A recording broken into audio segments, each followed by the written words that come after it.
E aí, gente, tudo bem? Boa noite, como é que vocês estão? Muito obrigado pela presença, a sala está cheia, é uma alegria ver todo mundo aqui, disposto em uma quinta-feira à noite a aprender mais sobre filosofia, sobre a conversão por meio de Dostoiévski. Então, é uma alegria muito grande estar aqui com vocês. Agradeço aí a presença de todos, a galera da Bela Vista que veio em peso aí, a galera do INSPER também, o pessoal aí do INSPER Liber, da ABU, a galera da minha igreja também, a galera da IBP que veio bastante, né? Para quem não sabe, a gente vai apresentar o Jonas, mas o Jonas é pastor também. Então, enfim, pessoal, sejam muito bem-vindos ao INSPER, para quem é de fora. Eu vou fazer uma breve apresentação de um minutinho rapidinho, só para vocês entenderem o que está acontecendo aqui. A gente é um grupo, o INSPER Liber, né, fez esse evento aqui em parceria com a ABU INSPER. Eu estou aqui com a Tini, que ela vai explicar um pouco sobre a ABU, e eu vou falar um minutinho rapidinho sobre o INSPER Liber. Nós somos um grupo aqui do INSPER que busca trazer à luz sobre o conceito, trazer à luz o conceito, né, de liberdade, trazer o debate sobre liberdade para dentro do campus. Então, para que isso aconteça, a gente tem uma série de eventos como esse, uma série de capacitações com professores, em que a gente tem a oportunidade, né, de debater sobre temas relacionados à economia, relacionados à filosofia, à ciência política.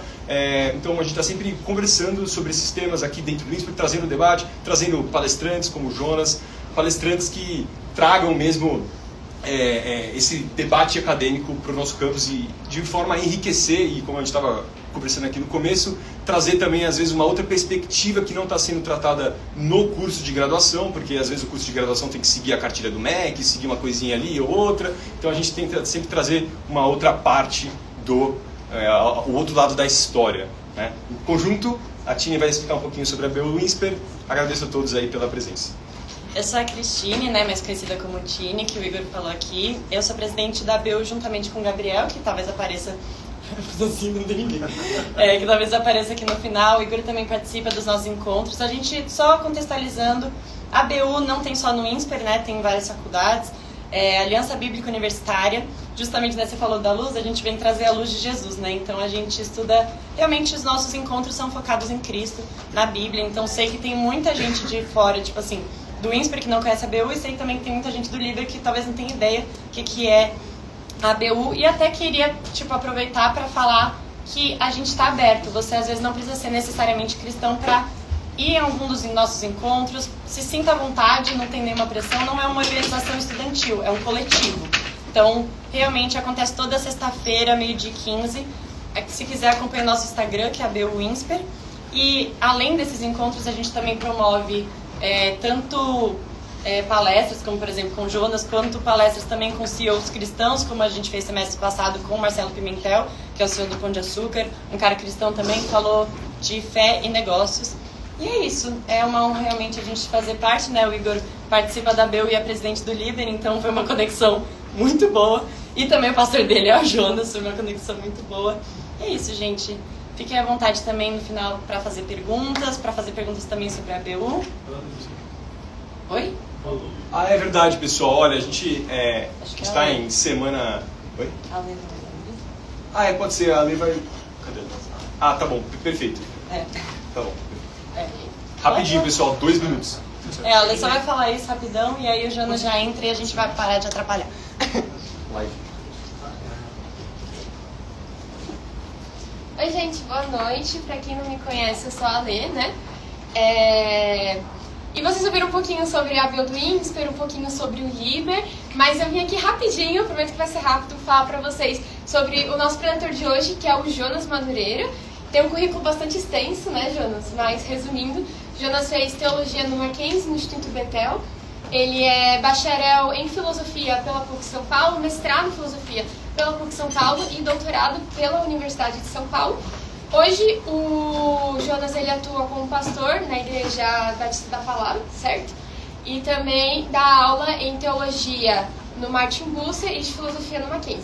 Deixei passar alguma coisa? Então, foi tudo certo. E além de tudo isso, o Jonas ele é escritor e ele escreveu vários livros muito bons. E um excelente que ele tem é esse Inteligência Humilhada, que a gente vai estar rifando aqui hoje. E a gente não vai estar rifando para arrecadar dinheiros para nós mesmos, mas vai estar rifando para arrecadar fundos para o fundo de bolsa do INSPER.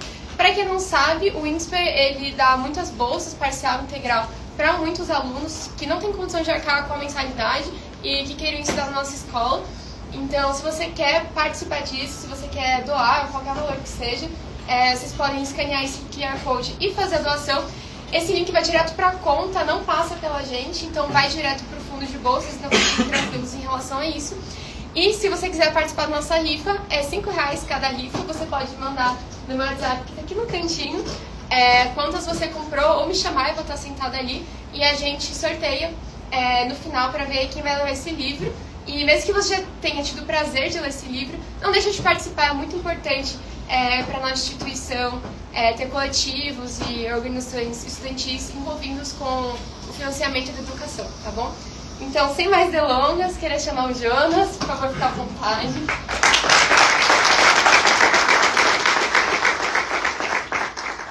Obrigado, é uma alegria enorme estar aqui com vocês. Agradeço aí o Igor, né, que fez toda essa mediação para conhecer aqui o pessoal do INSPER, né, o pessoal da BU, que a gente já conhece há faz tempo, desde a época da universidade. Meu envolvimento com a BU foi de 2002 a 2006, lá na PUC de São Paulo, onde eu fiz a graduação depois do mestrado. E tem sido muito rica essa passagem toda de história mesmo da BU no contexto brasileiro, desde o seu início até hoje, como ela vem sobrevivendo aos grandes desafios e como ela vem se refazendo e fazendo e vai cada vez mais conquistando o seu espaço de uma maneira inteligente, de uma maneira também muito sensível. Então, estou muito feliz de estar hoje aqui, conhecendo o trabalho de vocês e poder falar sobre um tópico que para mim é extremamente, eu diria assim, sensível. Eu li o Dostoiévski, eu diria assim, num dos momentos em que Dostoiévski poderia arruinar tudo que tinha ainda de possível fé dentro do meu coração, da minha vida. Então, ele veio numa época que ele falou assim, se tinha uma época errada para ler o Dostoiévski, Nietzsche, Foucault, Deleuze, Guattari, era essa época. E foi essa época que todos eles povoaram a minha vida, a minha mente. E o efeito foi o contrário do que eu esperava. Por várias razões. Uma delas eu quero trabalhar hoje aqui, que foi uma descoberta, especialmente na literatura, de alguns assuntos que às vezes parecem ser tabu quando a gente vai falar sobre fé, quando a gente vai falar sobre esfera pública, quando a gente vai falar sobre secularismo, quando a gente vai falar sobre a vida do dia a dia, no chão da segunda, sexta-feira, diante daquelas realidades da vida que não parecem ser realidades sagradas, religiosas, porque não envolvem nada da nossa, digamos assim, das nossas liturgias de fim de semana, com igreja, etc., mas envolve boa parte daquele lance vital que nos move. Ninguém vai para uma universidade simplesmente por nada. A gente vai para a universidade porque a gente deposita ali também alguma confiança de que depois desse inferno a gente vai encontrar um céu no final. E aí, quando termina o inferno, a gente descobre que não, a gente ainda tem que passar por outro inferno, que é procurar um emprego. Ou encontrar alguma maneira de trabalhar toda a vocação que a gente durante 4, 5 anos investiu. E aí depois a gente entra no emprego, no trabalho, abre um negócio, né? Monta um negócio porque quer ganhar o primeiro milhão na vida, né? E aí descobre, né, que só vai ser feliz depois de acabar tudo, né? Depois de se aposentar, porque o trabalho parece ser tão infernal, parece ser um bate-estaca tão infernal de cadê o sentido, cadê a razão de ser disso, por que eu estou fazendo essas coisas? E aquelas perguntas que a gente achava que elas só atravessariam a gente nos primeiros anos da universidade, quando nós não sabíamos nem sequer se o curso que estávamos matriculados era de fato o curso que corresponderia com a nossa vocação, com o nosso destino, etc. E a gente pensa, bom, acho que um dia isso vai acabar. E aí a gente, de repente, com 40, 45, se pergunta, poxa, mas eu achava que isso era uma questão, não é, inicial da carreira. Por que depois de tanto tempo ainda sou uma crise de vocação, uma crise sobre minha finalidade no mundo, sobre para que eu estou aqui nesse lugar, o que eu estou fazendo com a minha vida, etc. Então, o Dostoiévski é uma personagem interessante, ele é um autor de personagens muito interessantes, porque ele coloca diante da gente personagens que parecem dizer aquilo que a gente não consegue dizer, mas só consegue pensar. E tem 2 livros do Dostoiévski que me ajudaram a dizer aquilo que eu pensava e não conseguia falar.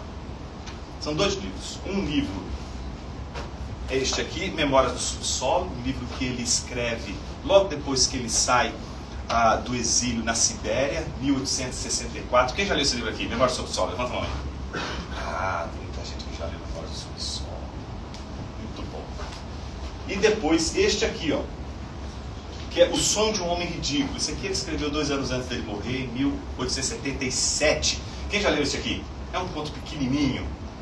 Muito bom, ótimo. Então, estes 2 personagens, que são protagonistas dessas 2 obras, eles têm algo em comum. Eles têm seus 40 anos de idade.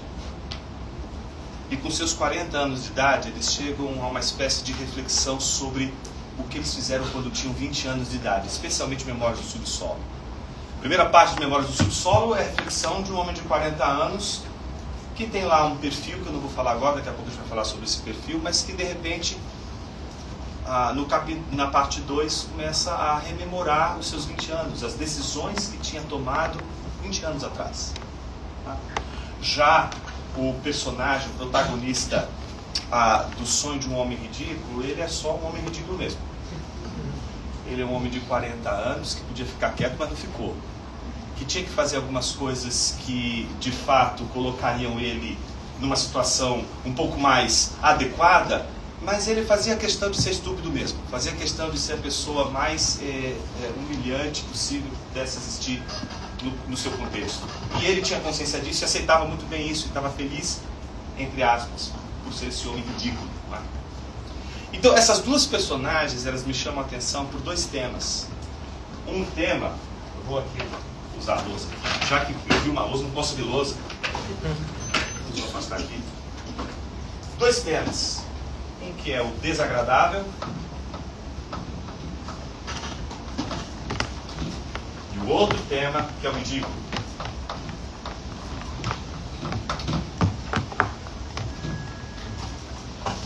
Desagradável. Pensa o seguinte: a primeira personagem de Dostoiévski, que é o do Memórias do Subsolo, a gente não sabe o nome dele. Não sabe o nome dele. A única coisa que a gente sabe, a gente descobre quando abre o livro. E ele diz assim: sou um homem doente. Um homem mau. Um homem desagradável. Se essas 3 primeiras, digamos assim, interjeições sobre a personagem, você, na hora assim, eu preciso decidir se eu vou ler essa porcaria ou não. Porque na hora que ele diz, eu sou um homem doente, um homem mau, um homem desagradável, você forma a imagem de todas as pessoas que têm essas mesmas qualidades, e você diz, não quero nem ouvir o que o cara está falando. Mas, se você cair na tentação de ler o próximo parágrafo, ferrou. Porque aí você vai ler o próximo parágrafo e vai querer ler o resto. Você vai querer saber por que ele é uma pessoa doente, um homem mau, uma pessoa desagradável. 2 páginas depois você descobre, quando ele diz assim, que o mundo todo se exploda, desde que eu possa às 6 horas tomar o meu chá tranquilamente, sem ninguém me perturbar. E aí você começa a perceber que se trata de uma personagem que não está nem aí para nada. Ela não tem nenhuma preocupação com alteridade, ela não tem nenhuma preocupação com o outro, não tem nenhuma preocupação com um significado para a vida. Ela não procura um sentido para a vida, ela não procura uma razão para as coisas. Esse personagem chega aos 40 anos com a seguinte conclusão: a vida é um grande absurdo, nada faz sentido e ponto final. E eu não vou querer buscar nenhum sentido para a vida, não quero buscar um sentido para a vida. E veja, eu sou doente justamente porque eu poderia, ao não encontrar o sentido da vida, me matar, mas nem me matar eu não posso cometer o suicídio. Porque se eu cometo o suicídio, eu já vou ser uma pessoa que acredita em algo, e eu não quero acreditar em algo. Não quero ser redimido, não quero redenção, não quero ser salvo, não quero que me salvem, não quero que façam nada por mim, me esqueçam. Mas eu quero, sim, me vingar. Me vingar de todas as pessoas que olharam para mim e subestimaram minha inteligência. Subestimaram minhas capacidades, subestimaram meus dons, subestimaram minhas qualidades todas. Então ele é alguém que vai ser construído sob 2 pilares. Um pilar é o do ressentimento.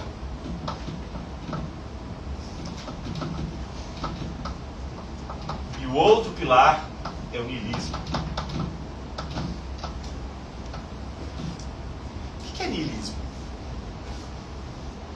Já ouviram esse termo, niilismo? O que é niilismo? Quando você ouve a palavra niilismo, o que vem na sua mente? Pode falar aqui? Não é pecado? Não, Quem falou? vazio de sentido. Vazio de sentido. E alguém falou nada. Descrença. Nada. Né? Vem do latim nihil. Significa nada. A gente não consegue, às vezes, entender o que é o niilismo enquanto a gente não entender os comprometimentos do niilismo. A gente acha que o niilismo ele é algo que é simplesmente uma pessoa sem sentido, não encontra sentido na vida. Não é só uma ausência de significado para a vida, não é só um vazio de sentido para a vida. Não é só alguém que não consegue encontrar um sentido para a vida. É alguém que tem que assumir viver sem um sentido para a vida. Porque, em geral, o que acontece? O que acontece, Sartre já ensinou. Todas as pessoas que não encontram sentido para a vida encontram uma corda para pendurar o seu pescoço, simples assim.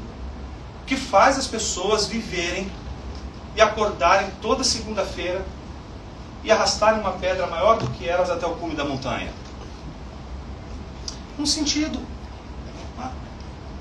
Mas às vezes a gente se depara com o absurdo. E o absurdo, tanto Sartre, os existencialistas em especial, Albert Camus, por exemplo, pensavam o absurdo como a grande explicação para o suicídio.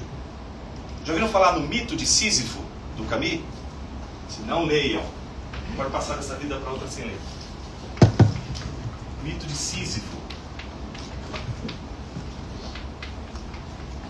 Albert Camus. O que ele conta ali? Ali é o arrazoado dele sobre o suicídio. Tá? Ele vai explicar por que as pessoas cometem o suicídio. E ele vai dizer porque elas não conseguem encontrar um significado na vida. E elas não encontram a ausência de significado da vida sem fazer nada, no nada. Elas encontram o vazio de significado na vida com as suas agendas ocupadas, com as suas agendas cheias, com muitos compromissos na vida. Ou seja, a ausência de significado não é sentida por uma pessoa que foi abandonada, que sofre um abandono cósmico, que tem uma agenda completamente aberta porque não tem nada para fazer na vida. Não. Essa angústia da existência, do significado da vida, que o Camus vai trabalhar aqui, ela é resultado de uma agenda repleta, de uma agenda cheia de atividades, repleta de tarefas a fazer, e que no fim das contas a pessoa se pergunta, depois de ver tantas tarefas, por que eu estou trabalhando tanto? Por isso que ele vai recorrer ao mito de Sísifo. Lembra do mito de Sísifo? O mito de Sísifo, ele foi condenado pelos deuses a arrastar uma pedra que é maior do que ele, do sopé da montanha, até o cume da montanha. Então, de manhã cedinho, ele pegava aquela pedra gigante, maior do que ele, rolava aquela pedra debaixo de um sol escaldante, até o cume da montanha. Quando ele chegava no cume da montanha, aquela pedra rolava até o sopé da montanha e ele, noite adentro, descia a montanha, para no dia seguinte, quando ele chegava no sopé da montanha, pegar aquela pedra maior do que ele, arrastar debaixo de um sol escaldante, levar até o cume da montanha. Quando chegava no cume da montanha, aquela pedra rolava até o sopé da montanha, ele, noite adentro, descia até chegar no dia seguinte, pegar aquela pedra maior do que ele, arrastar aquela pedra até o cume da montanha. Quando aquela pedra, no dia seguinte, chegava no cume da montanha, debaixo de um sol escaldante, já tinha chegado o fim do dia, e a pedra não parava lá em cima, rolava até o sopé da montanha, ele descia a monte adentro, e quando chegava no dia seguinte, o sol estava radiando, mas ele já estava com aquela pedra, esperando para que ele subisse com aquela pedra até o cume da montanha. Ele subia até o cume da montanha, subia. Entendeu? Não é falta do que fazer, é a plenitude, o enchimento de tanta coisa que faz alguém perguntar pelo significado da vida. Não se assuste se você encontrar pessoas perguntando pelo sentido da vida com as suas agendas cheias.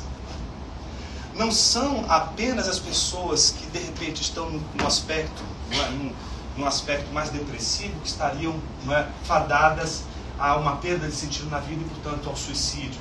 Pessoas repletas de atividades podem, no meio de suas atividades, se perguntarem: onde está o sentido de tudo isso aqui?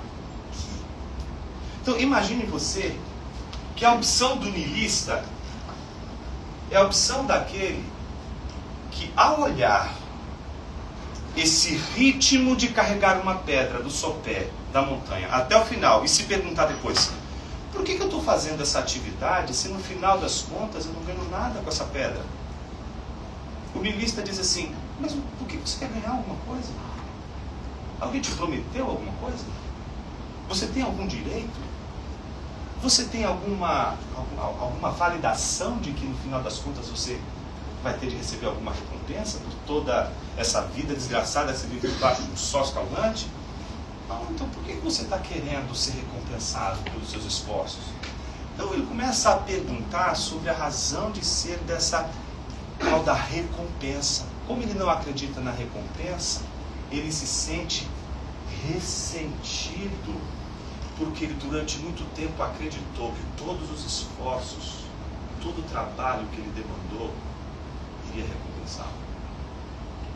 Vai passar tantos anos na universidade, vai terminar pensando: tem de compensar. Né? Tá, último ano, último semestre, você está, a sala de aula fica igual um presídio, né? Você vai só fazendo, marcando, está acabando, você contando os dias, não é isso? E aí você acha: vai ter um significado nisso tudo. O niilista é aquele que, encontrando a ausência de significado em tudo isso, ele não vai mais esperar absolutamente nada das coisas. Ele não tem mais esperança em nada. Em absolutamente nada. Veja, ele não tem esperança em nada. Então, o único que pode, nessa alternativa de um mundo sem sentido, de um mundo que é um grande absurdo, etc., permanecer trabalhando e vivendo, na perspectiva de um niilista, é ele mesmo. Por quê? Só ele não espera por nada. Se ele, por exemplo, opta pelo suicídio, o que ele está dizendo para todos aqueles que estão o seguindo? Que tem uma esperança. Acredito que isso aqui pode pôr fim em tudo. Ou seja, ele entende que a pessoa que comete o suicídio nas últimas circunstâncias da vida, ela ainda se apegou a uma esperança. E o niilista, ele vai ser completamente uma apologética completamente contrária ao suicídio. Ele vai dizer: você não pode se suicidar. Você não pode dar cabo do seu vida. Se você fizer isso, você simplesmente está negando a fé niilista. E o que é o credo niilista? Não espere nada de ninguém, não espere nada das pessoas, não espere absolutamente nada. Nem tampouco salvação e redenção pelo trabalho. Isso vai gerar aquilo que, para Dostoiévski, é o grande efeito do niilismo na vida das pessoas. Dostoiévski não foi alguém que simplesmente mostrou para a gente o que é o niilismo e disse assim: olha, depois da perda da nossa fé em Deus e etc., nas crenças religiosas, etc., o que nos sobrou foi isso. A gente não pode confundir o alemão com o russo. Nietzsche chega a essas condições e diz: o que nos sobrou foi isso. Dostoiévski coloca uma pergunta. É diferente, ele está dizendo: só nos sobrou isso. Enquanto Nietzsche picha no muro de Berlim, né, Deus está morto, assinado Nietzsche, no dia seguinte está lá, Dostoiévski pichando embaixo: Nietzsche está morto, assinado Deus. Porque se existe alguma coisa que não morreu, até hoje, em qualquer lugar deste planeta, é a crença de que este mundo não esconde que há uma espécie de ordem, de razão, de sentido para as coisas. No entanto, quando a gente suspeita desse sentido, desse significado, a gente corre o risco de encontrar uma outra opção. Tá, o niilismo não combina comigo. Porque o niilismo vai fazer você, pessoa vai te abordar amanhã, de manhã cedo, vai dizer assim, bom dia. O niilista vai dizer, bom dia para quem? Por que bom dia? Está esperando o quê? Sabe, você deveria ter até medo de falar com um niilista. Porque o niilista, o tempo todo, é um ressentido que não vai admitir de forma alguma qualquer discurso que te dê esperança. Vai ser marcado pelo ressentimento. Apareceu qualquer mensagem de redenção, mensagem de salvação, existe um significado para a vida, seja esperançoso, ele vai dizer, olha, você precisa ser mais realista. Certo? Só que Dostoiévski vai dizer assim, veja, a vida de um niilista como é. Ele vai escrever Memórias do Subsolo, que é a história de um cara que na oportunidade em que ele poderia encontrar a redenção no relacionamento, no caso com uma prostituta que se chamava Lisa, e que ele pode amá-la, ele não quer amá-la, ele quer dominá-la. Ele é um ressentido, humilha e vive na solidão que caracteriza esse ressentimento. Em contrapartida, o ridículo aparece em 1877, neste livro aqui, como um conto, né? Primeiro é um romance filosófico, esse aqui é uma novela bem curta. E ele começa, olha que coisa curiosa. Se o primeiro, né, a primeira obra, o Dostoiévski começa dizendo, sou um homem doente, sou um homem mau, uma pessoa desagradável. No Sonho de um Homem Ridículo, ele começa dizendo assim, eu sou um homem ridículo. Agora eles me chamam de louco. Isso seria uma promoção. Se eu não continuasse sendo para eles tão ridículo quanto antes. Mas agora já nem me zango. Agora todos eles são queridos para mim. E até quando riem de mim, aí é que são mais queridos.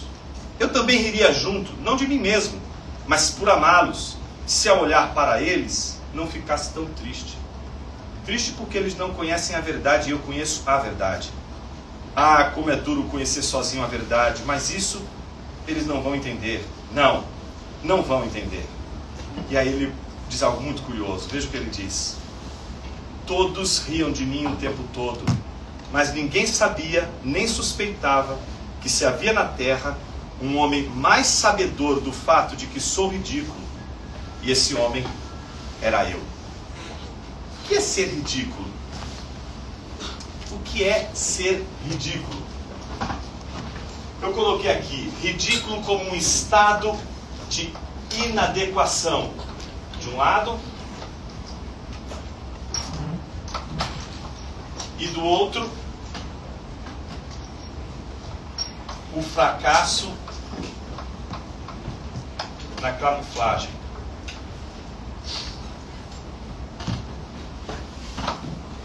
Inadequação. Pessoa ridícula é uma pessoa inadequada. Por que ela é inadequada? Veja, ela tenta se passar por algo e ela só não seria ridícula se ao passar por aquilo que ela não é, todos acreditassem que ela é aquilo que ela não é. Deu nó na sua cabeça? Eu vou repetir de outra maneira. Imagine que eu quero ser uma pessoa X. E esse é o meu maior desejo. E eu sei que eu sou uma pessoa ridícula, uma pessoa estúpida, uma pessoa idiota. E eu tenho consciência disso mais do que todos os seres humanos, porque mais do que todos eles, eu sou o que mais sabe que eu sou idiota. Só que eu não quero passar de idiota. Não quero passar de ridículo, então o que eu faço? Eu vou me passar como se fosse uma pessoa serena, tranquila, uma pessoa amigável, uma pessoa inteligente, cordial e etc.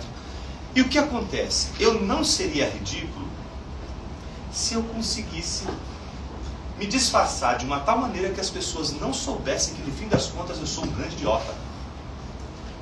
Então as pessoas não conseguem chegar que você é um idiota, mesmo que você seja um idiota.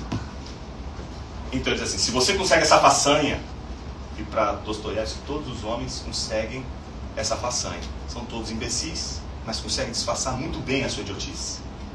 Mas o ridículo, o homem ridículo, é aquele que não consegue o que a maioria de nós consegue. Não consegue camuflar a sua estupidez. Não consegue camuflar o seu ser ridículo. Então, uma pessoa ridícula é uma pessoa que tenta se passar por não ridículo, e ao tentar não se passar por ridículo, ela se passa por mais ridículo ainda. As pessoas olham e dizem, não, mas esse cara é ridículo. Ponto, verdade. E ele é justamente uma inadequação. Essa inadequação, ela acontece quando você assume, às vezes, máscaras que não são suas, armaduras que não são suas. Por exemplo, uma das histórias bíblicas que são bem interessantes para refletir esse caráter ridículo, né, de um homem ridículo, é Davi. Davi, ele precisa escolher ser um homem ridículo ou não. Dão para ele uma armadura, é a armadura do rei, pô. O rei está dizendo, vai lá, desafia lá o gigante, mas eu vou te dar a minha armadura. Certo? Quando ele põe a armadura, o que acontece? Ele é risível. É ridículo Davi naquela armadura. Não cabe nele. Você é ridículo quando você quer caber na roupa do seu pai. Você quer caber na roupa da sua mãe. No sonho das pessoas que você julga que são maravilhosas. São armaduras muito grandes.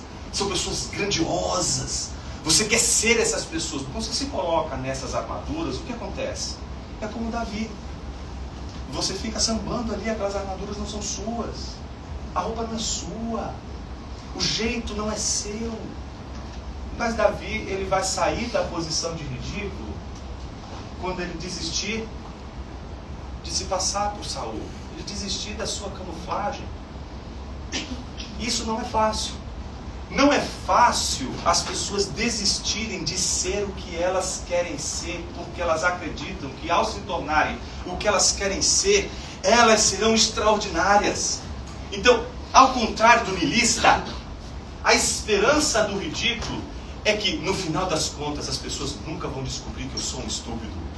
E eu vou viver a minha vida nessa farsa, a fim de que as pessoas nunca descubram que no fundo eu sou uma pessoa mesquinha, eu só penso em mim mesmo, eu não estou nem aí com o outro, eu quero ter meu prazer, eu quero ter minhas coisinhas, eu quero ter tudo organizado na minha vida, mas não ficar dentro do meu marketing pessoal, né, me mostrar semelhante ao meu, né, duplo. Então eu desfaço o meu niilismo. É um niilismo disfarçado. É o niilismo que leva alguém a viver uma vida dupla como o homem ridículo. O curioso é que esse homem ridículo, veja, ele é tão ridículo, que diferente do niilista, o que acontece? O niilista, o tópico do suicídio não aparece, certo? Imagina, não pode aparecer para o niilista o tópico do suicídio. Para ele, o suicídio seria a autodestruição do niilismo dele. Já o homem ridículo não, no momento que ele descobre que ele é ridículo mesmo e que ele não consegue disfarçar a sua estupidez, o que ele resolve fazer? Se suicidar. Já que eu não consigo esconder dos outros que eu sou essa pessoa mesquinha, que eu sou essa pessoa pequena, eu sou essa alma nanica, então no fim das contas eu vou resolver isso de uma só vez. Ele pega uma arma, vai para sua casa, senta-se à mesa, reflete um pouquinho sobre a questão do suicídio, depois senta-se numa poltrona, com a arma na sua mão. Olha como é ridículo. Ele diz assim, agora eu vou acabar com a minha vida, eu vou acabar com toda essa história de uma vez por todas. E o que ele faz? Mano, ele pega no sono e dorme. Ele dorme na hora que ele vai se suicidar. E é curioso, porque veja o que acontece com ele. Ele é fascinado por uma menina que estava passando por uma dificuldade enorme e que estava intercedendo, pedindo para os outros que intercedessem pela sua mãe.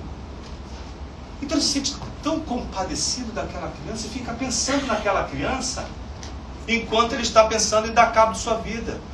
Mas eu sou um homem ridículo. O homem ridículo não pode pensar essas coisas. E é nisso que ele vai, pega no sono, tem um sonho.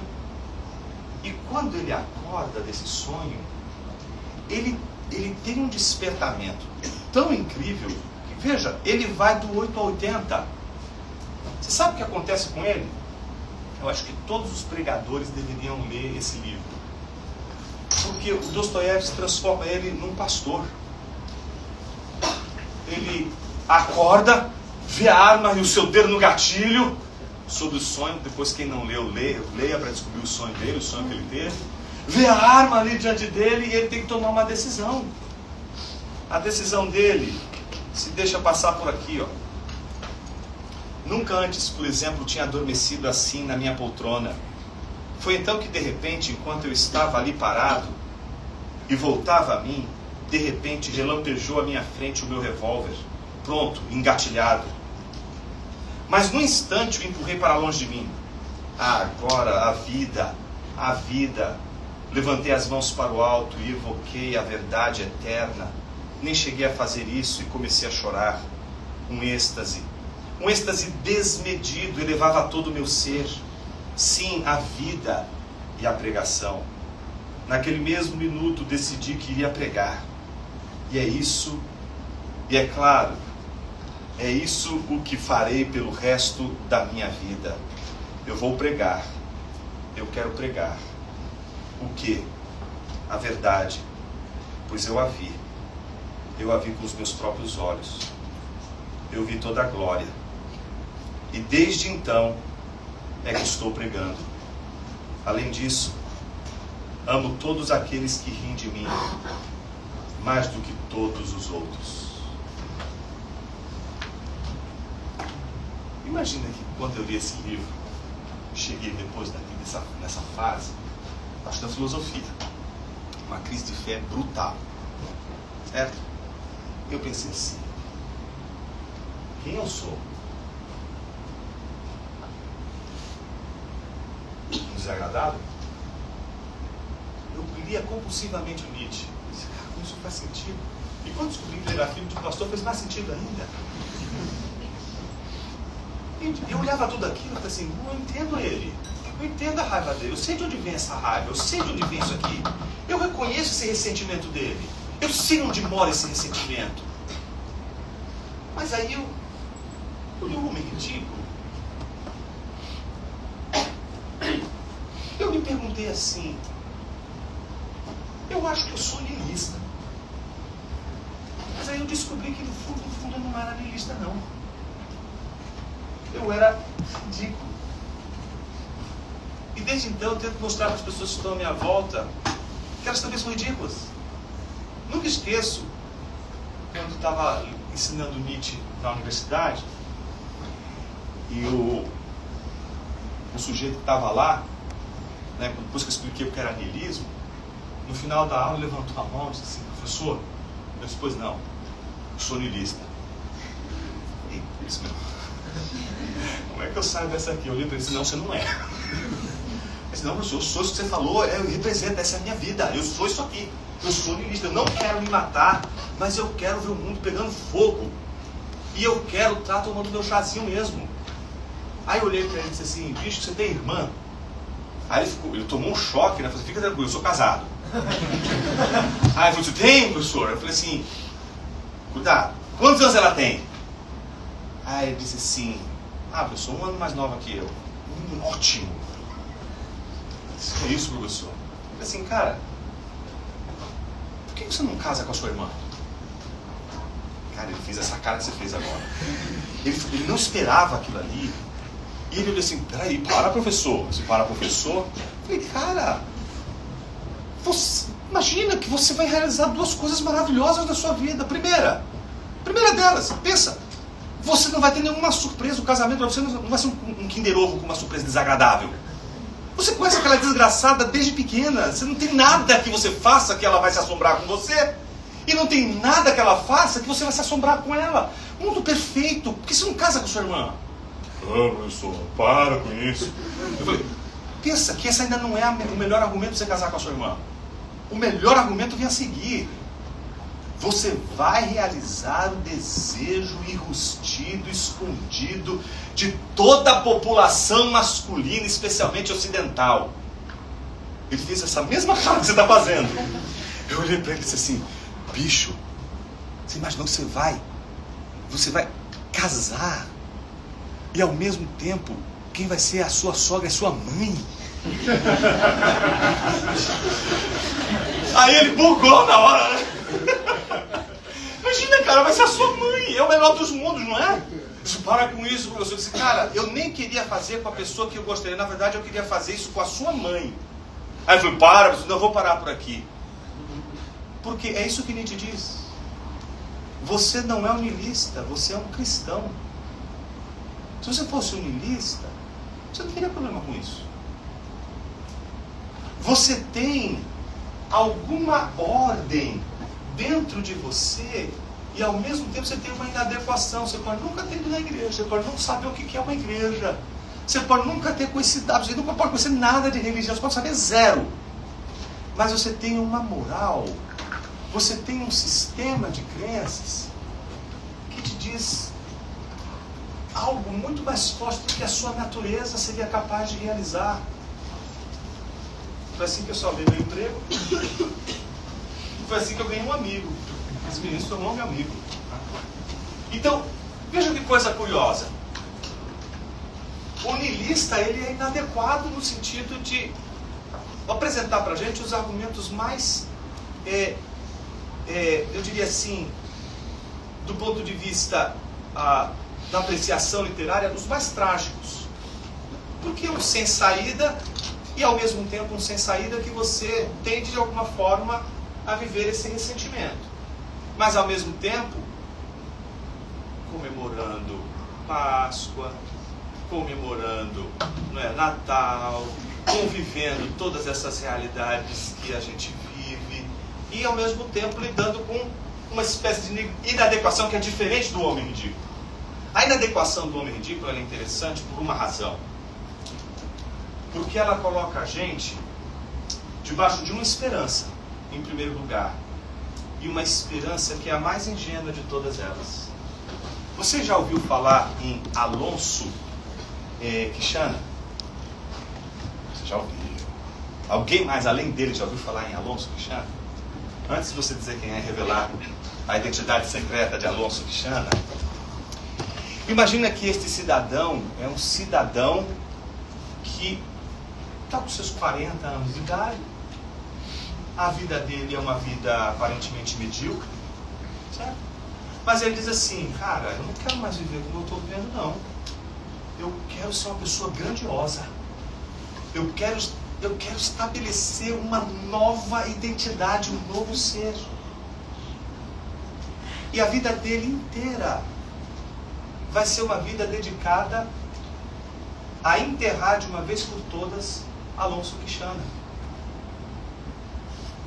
Talvez você não saiba quem é Alonso Quixana, mas quem é Alonso Quixana? Dom Quixote. Já ouviu falar de Dom Quixote? Você conhece a farsa, mas não conhece a verdade. Você conhece Dom Quixote, sabe quem é Dom Quixote, mas ignora quem Dom Quixote realmente é. Alonso é o primeiro nome dele, é o nome original dele, porque ele de repente quando toma essa decisão, não quero mais ser eu, quero ser um outro, ele tem que mudar até o nome. Ele diz assim, a partir de hoje serei Dom Quixote de La Mancha. E Cervantes, ele faz uma brincadeira com o nome que é muito curiosa. Qual é a brincadeira que ele faz? Em primeiro lugar, Alonso é o nome que é uma combinação de poderia ser facilmente traduzido por aquele que luta pela nobreza, aquele que busca ser nobre, aquele que quer realizar algo extraordinário, certo? E é isso que Dom Quixote é. Ele é o Alonso que não quer ser meramente uma pessoa que vai passar no mundo despercebida, ele quer ser alguém extraordinário. E por que ele quer ser alguém extraordinário? Porque ele leu muitos livros de cavalaria. E nos livros de cavalaria, você tem todas as histórias daqueles cavaleiros incríveis. E tem um deles que se chama Amadis de Gaula, que é o grande herói dele, é a grande biografia dele. Vocês gostam de biografia? Você já pegou uma lista de pessoas que você diz assim, cara, essas pessoas são incríveis, mas esta aqui, como ela me influencia, como essa pessoa, o que ela faz, as sacadas dela são incríveis. Então a gente acaba lendo biografias e cultivando algumas biografias que colocam o nosso olhar diante de heróis que são grandiosos e que representam pra gente pessoas tão incríveis, que se nós nos tornássemos essas pessoas, nós não teríamos que encarar o fato de que no fundo, por não optarmos pelo niilismo, nos tornamos de alguma forma ridículos. E aí, observe, ele resolve começar essa jornada para se tornar Don Quixote e começa rejeitando o seu próprio nome. Ele faz uma mudança significativa. Ele se chama Quixana. Mas veja, ele quer ser chamado agora de Don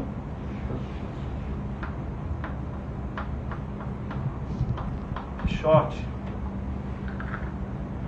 Algo permanece, não permanece? Algo permanece. Quem ele de fato é, está tanto em Quixana como em Quixote. O curioso é que aquilo que ele é e sempre foi, vai ser modificado nessas duas experiências que ele tem na vida. Essas duas experiências que ele tem na vida e que descreve, por que estou citando o Don Quixote? Porque Don Quixote é o primeiro romance moderno. Todos os romances que você puder ler hoje, como o de Dostoiévski, seguem a herança do Cervantes. Tudo que vem antes de Cervantes está em outra categoria literária. Cervantes, ele marca a literatura de uma maneira tão extraordinária, justamente pelo fato da maneira como ele usa a narrativa, de como ele vai trabalhar com a narrativa. Ele acaba se tornando um modelo. Só que ele mantém, apesar de ser diferente da literatura antiga, ele mantém os cânones, em especial o cânone de Aristóteles. Todo o enredo, seja um mito, seja uma crônica, seja, no caso, o romance de Cervantes, todos eles vão manter um padrão. Que padrão é esse? Imagine que toda história, ela tem sempre duas partes, e elas são desiguais. A primeira grande parte, que é toda a história, e a gente tem o desfecho da história. Certo? No desfecho da história, Aristóteles diz que a gente tem duas coisas: reconhecimento, e do outro lado a gente tem reviravolta. A palavra peripateia, de peripécia, que é a grande virada, a virada do jogo. Veja, em geral, o que Aristóteles está dizendo? Todas as narrativas épicas, os mitos, e depois Cervantes vai aplicar isso, e toda a literatura moderna também aplica esse cânone aristotélico em certa medida. No final, no desfecho da obra, vai mostrar sempre como o autor vai destinar a sua personagem, como ele vai resolver a sua personagem.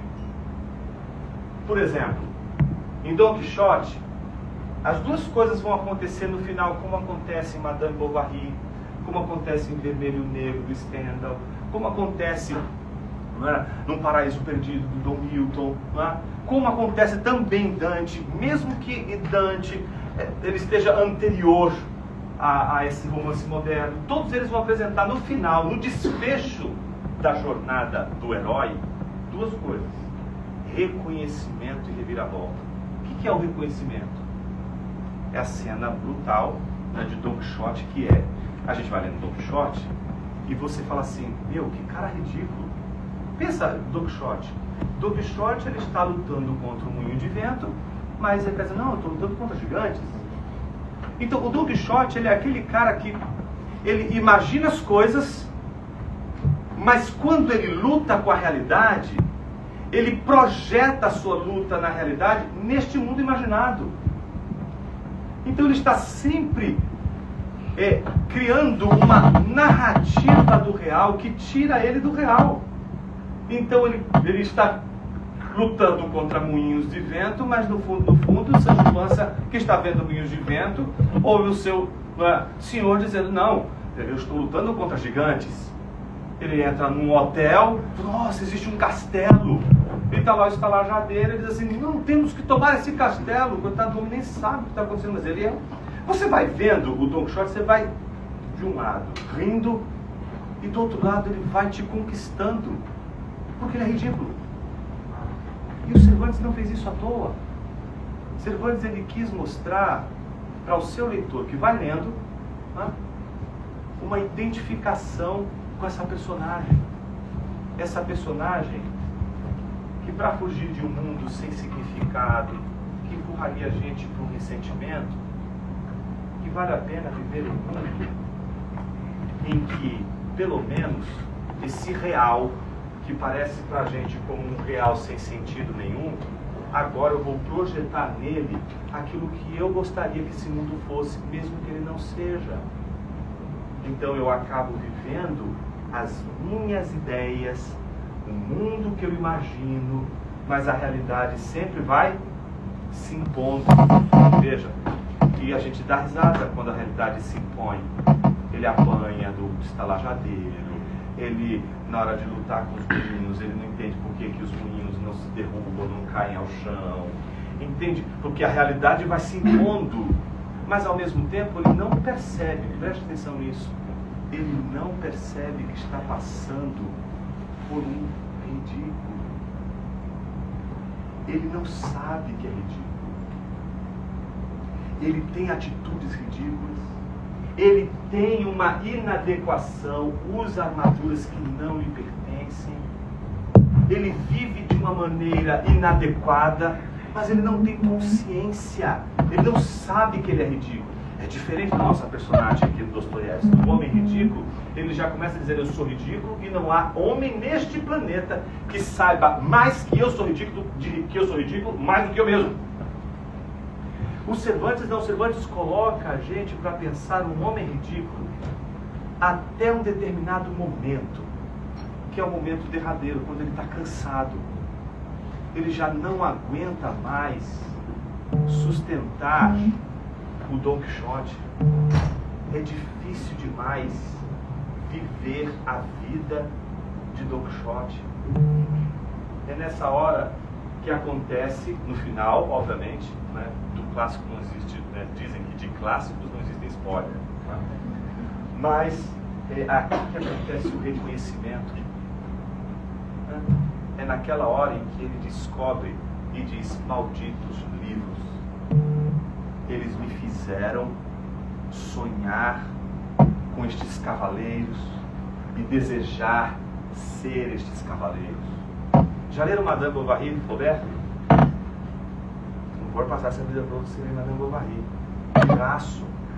É uma peça que a gente tem. É o Dom Quixote de Flaubert, de saia. Madame Bovary, ela se encanta com a literatura, porque ela vai se identificando com aquelas personagens, e ela se identifica muito mais, naquela época sobretudo, com aquelas literaturas que construíam aquelas paixões avassaladoras que só podiam acontecer em Lutèce, em Paris. Então ela sonhava ser arrebatada por paixões incríveis, não é? E encontrar homens incríveis, e que pudesse ela ter aquela experiência marcante da vida, e ela vai buscando isso de todas as formas. Então ela tem um casamento ruim, o marido dela está longe de ser um príncipe encantado, ela desenvolve a relação dela com qualquer outro homem, e qualquer outro homem parece para ela não se encaixar dentro das expectativas. Ela também não consegue se encaixar nas expectativas.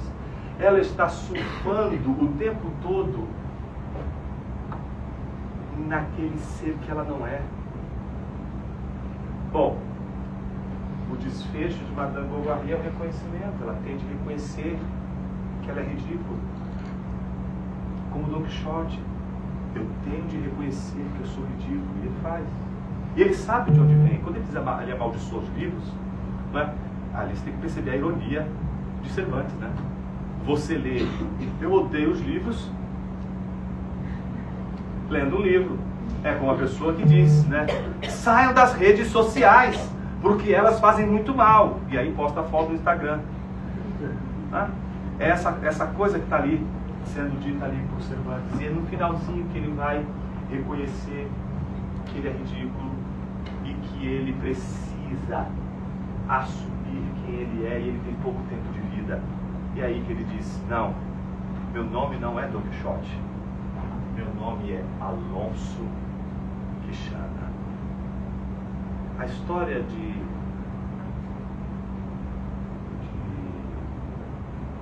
Quixote, né, que é a história de alguém que se descobre novamente, é a história que reflete, de um lado, o reconhecimento, certo?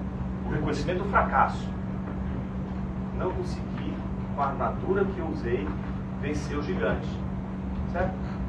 Só que esse reconhecimento, ele vem acompanhado, diz Aristóteles, de uma reviravolta. A reviravolta é a seguinte: quando você reconhece que você é ridículo, não é? A pergunta que tem que ser feita é a seguinte: e agora? O que você vai fazer? Aristóteles chamava de reviravolta, porque a reviravolta é: se eu estava indo para cá, o que eu vou fazer de agora em diante quando eu reconheço? Eu vou fazer o contrário, eu vou virar o jogo, eu vou virar a história. Então Aristóteles diz: não tem como, não é? Ele diz: todo bom mito ou todo bom enredo, ele vai ser um enredo que no final a personagem cai em si, descobre, não é, o seu auto-engano, descobre, portanto, a sua farsa, reconhece o seu, digamos assim, o seu caráter ridículo, não é? Mas assume uma posição de sequência.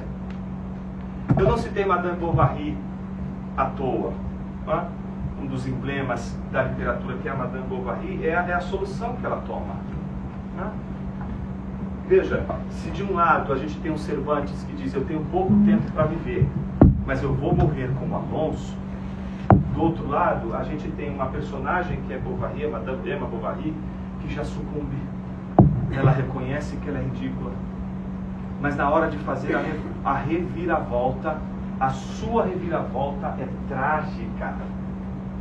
Ela prefere tomar arsênico, né, dar cabo de sua vida, do que fazer a reviravolta.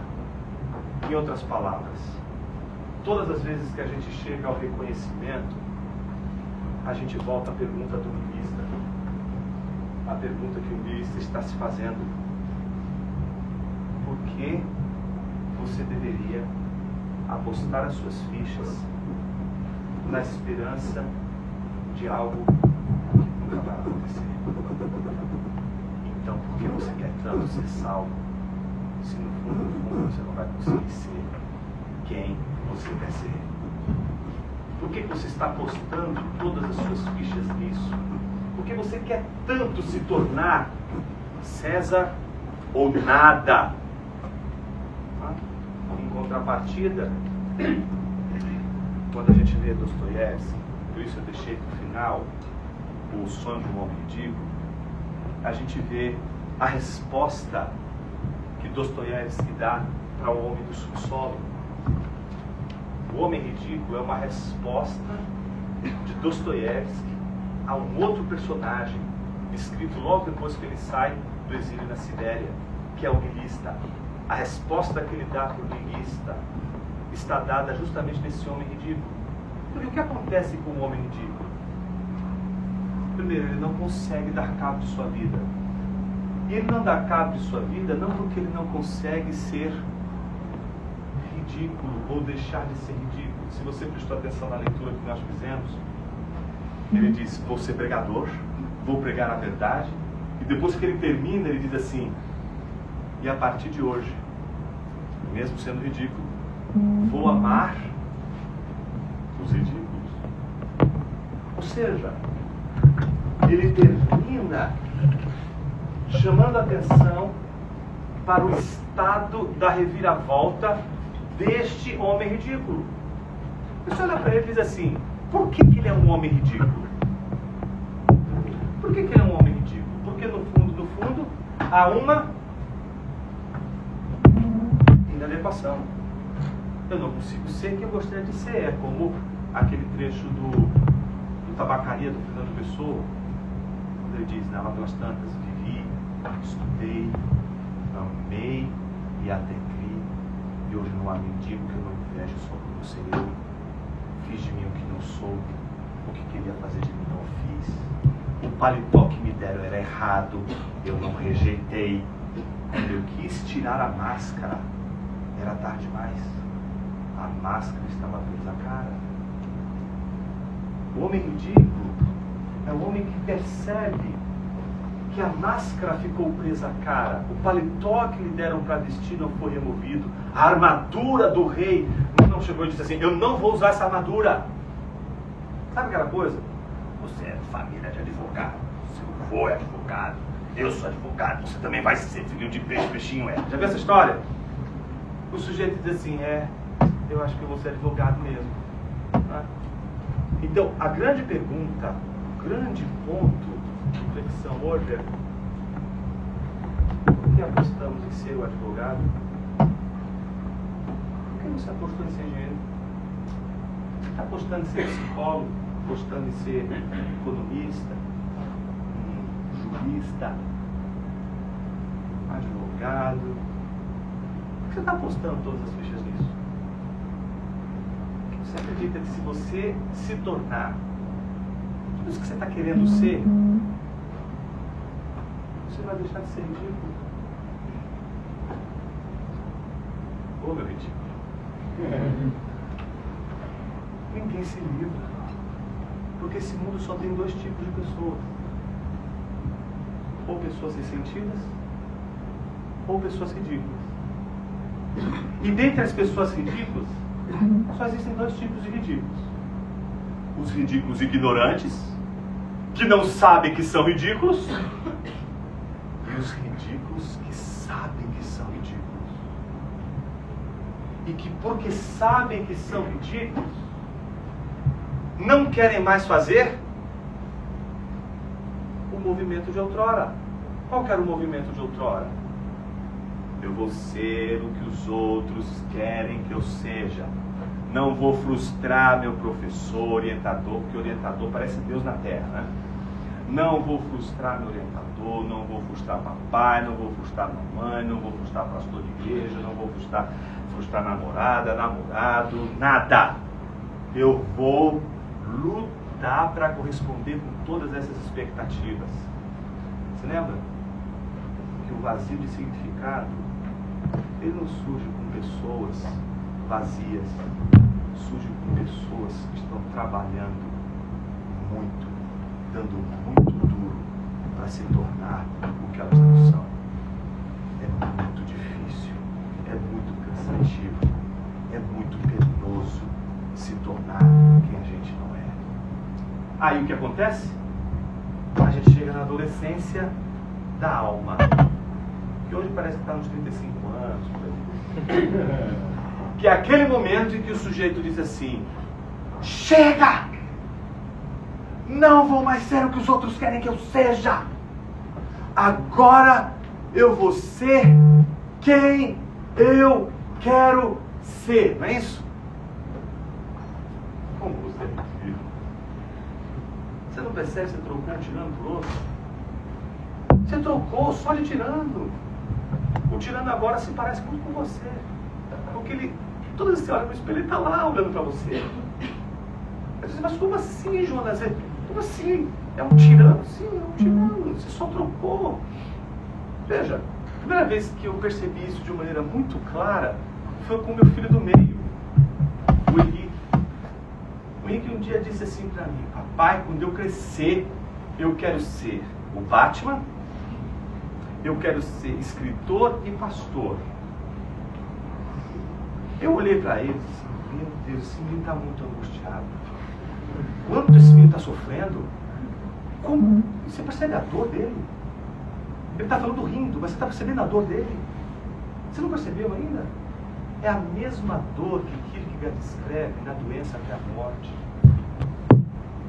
Quando o sujeito diz: ser César ou nada. Quando o sujeito diz assim: quando eu crescer, eu quero ser. O que você acha que ele pensa que ele é? Pura potência. Nada. Eu ainda não sou. Eu vou ser. Sabe aquela pergunta que diz: não, quando eu terminar a faculdade eu vou ver. Quando eu chegar em tal data X, eu vou ser. Esse ser que vai se protelando sob uma crença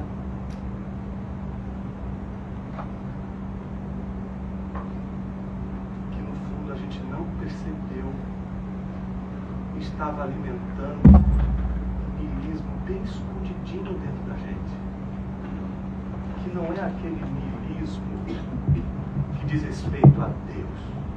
Deus está morto, vale tudo. É um niilismo que vem acompanhado justamente da morte de Deus. Ninguém pode matar Deus e ao mesmo tempo não levar junto o nosso próprio eu. Nós já não sabemos mais quem nós somos. A gente já não se pergunta mais sobre quem a gente realmente é. A gente já não se faz a pergunta: quem eu sou? A gente não parte do dado em que aquele que diz eu gostaria de ser, já é. Então meu filho, ele não consegue dizer assim: como, mas quem eu sou? Ele só consegue se perceber como um zero e que um dia ele vai aparecer. Um dia, como que do nada, ele vai brotar. E quem sabe as pessoas que ele mais ama vão aplaudir e dizer: você está validado, sua existência está validada, seu ser está validado. É como se precisássemos que depois de carregar essa pedra gigante até o cume da montanha, e depois ela rolasse até o final, depois de tanto trabalho assim, alguém chegasse e dissesse pra gente: eu vi você. Você existe. Por isso que não tem nada mais terrível na vida de uma pessoa do que o desprezo. Eu prefiro que uma pessoa me odeie. Eu prefiro que uma pessoa passe por cima de mim, me atropele, do que uma pessoa simplesmente me desprezar. Se uma pessoa me despreza, como se uma pessoa não reconhece todo mundo. Por que a gente faz isso? Porque é como se a gente precisasse do outro para validar a nossa existência. Mas quando a gente coloca todas as nossas fichas no outro e a gente quer se tornar algo que a gente não é, mas para que o outro possa ser feliz e validar com a sua resposta a nossa existência, a gente acaba enfrentando um nada interior. E esse nada interior, e é com isso que eu gostaria de caminhar para a conclusão, ele é um nada difícil da gente engolir, difícil da gente sobreviver a ele. Por quê? O nada, ele parte do pressuposto de que a gente só se livra dele se a gente tiver o reconhecimento do outro. Se o outro reconhecer que nós somos alguma coisa. E por isso a gente vai batalhar de todas as formas para se tornar o que as pessoas querem que a gente seja. Ou o que a gente quer ser. Porque no fundo, o que a gente quer ser é algo extraordinário e nunca ser medíocre. Nunca ser a coluna do meio. E eu termino com a imagem, que é uma das imagens que eu acho mais poderosas para ilustrar digamos assim, a conclusão da nossa reflexão. Que é a imagem de Jesus quando ele está com os discípulos. E ele, olhando para o campo, imagino eu, né? De repente, olha para os seus discípulos e diz assim para eles: por que vocês estão angustiados? Quanto ao que é a vez de comer, beber e vestir. Não é a vida mais importante do que todas essas coisas? Observe as aves dos céus. Elas se preocupam com a taxa Selic? Elas estão preocupadas porque de repente o orçamento estourou e não vai dar para comprar as sementinhas dos filhotinhos? Não, contudo, o vosso Pai Celeste cuida de todas elas. Observe o que Jesus diz. Ele não disse que ele é o pai dos passarinhos. Ele disse: contudo, o vosso Pai Celeste, o Pai de vocês, cuida desses passarinhos. Ele não vai cuidar de vocês? Observem os lírios do campo. Não, Jesus não disse isso. Jesus disse: observem como crescem os lírios do campo? Como o lírio do campo cresce? Você já teve aula de ciência? Quando era pequenininho? Né? Como é que a professora ensina crescimento dos seres vivos? Nunca fizeram experiência com feijão? Feijão no algodão? Alguns aqui fizeram. Então, acho que não é só no meu tempo que fazem essas coisas. Mas enfim, a professora diz assim, coloca o feijãozinho no algodão com água, não é isso? E aí ela diz assim, agora se fica ali, não pisca. Uma hora vai aparecer a gotinha, é isso? Não, ela não diz assim, não faça isso. No dia seguinte você vai e anota o que aconteceu, pretérito, passado, passou. Você não consegue perceber o lírio do campo crescendo. E quando você percebe, ele já cresceu. Então ninguém pode dizer que percebe o crescimento dos lírios do campo. Quem pode perceber o lírio do campo crescer? Os lírios do campo são como filhos. Estou vendo a Daphne ali, já conhece faz tanto tempo, lembrando dos filhos, né? O filho cresce. Depois de ver, caramba, esse menino já está grande desse jeito. A gente não vê eles crescendo. Quando ele já cresceu, a gente só vê a coisa já acontecida.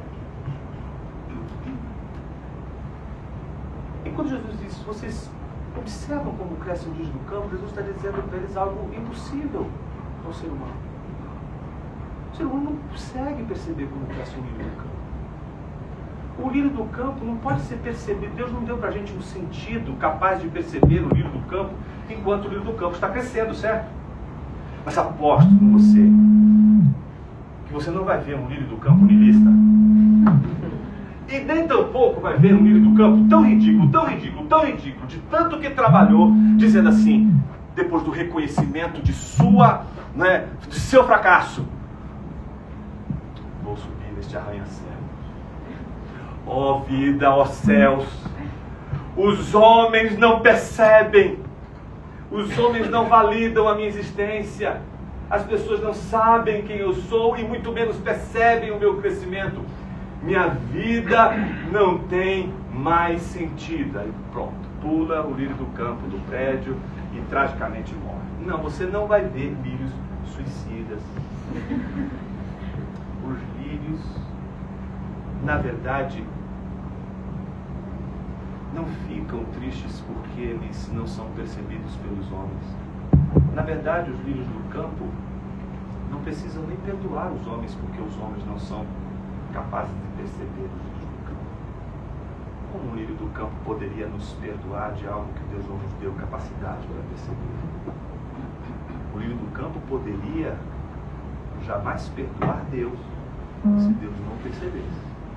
Mas os homens, por que ele vai perdoar os homens se não dá para esperar dos homens que os lírios do campo sejam percebidos enquanto crescem? Deus não deu um sexto sentido para você perceber as pessoas crescendo enquanto elas estão crescendo. Deus te deu apenas um sentido para você perceber as coisas quando elas já acontecem. Então por isso não vai ver um lírio do campo desesperado, um lírio do campo aflito. Os seres humanos não podem ver um ser se desenvolver e reconhecer-se como uma farsa depois de uma tentativa não de ser algo, mas de simplesmente na tentativa de ser algo, silenciosamente dizendo: eu não vou ser quem você me fez ser. É uma tentativa de, com o meu ser, do jeito que eu quero ser, dizer um não bem grandão para ele assim: não é do seu jeito, é do meu jeito. O curioso é que o lírio do campo vai crescer, né, sem ser percebido pelos homens. Você vai crescer, eu vou crescer, todos nós vamos crescer, a despeito de papai, mamãe, esposa, esposo, filho, filha, colega, seja lá patrão, seja lá o que for, professor, orientador, seja lá o que for, não perceberem. Vamos crescer independente das pessoas perceberem. Mas a pergunta que fica é por que a gente quer tanto que os outros percebam que a gente se tornou quem a gente quis ser? Porque é como se a gente, de certa forma, para validar nossa existência, precisássemos da opinião pública mais do que aquela opinião que de fato valeria a pena ouvir, que é aquela que representa, de todas as opiniões que a gente possa ter neste mundo, aquela que vem carregada de um olhar diferente de todos os homens. Porque todos os homens tentaram te amar pela sua camuflagem,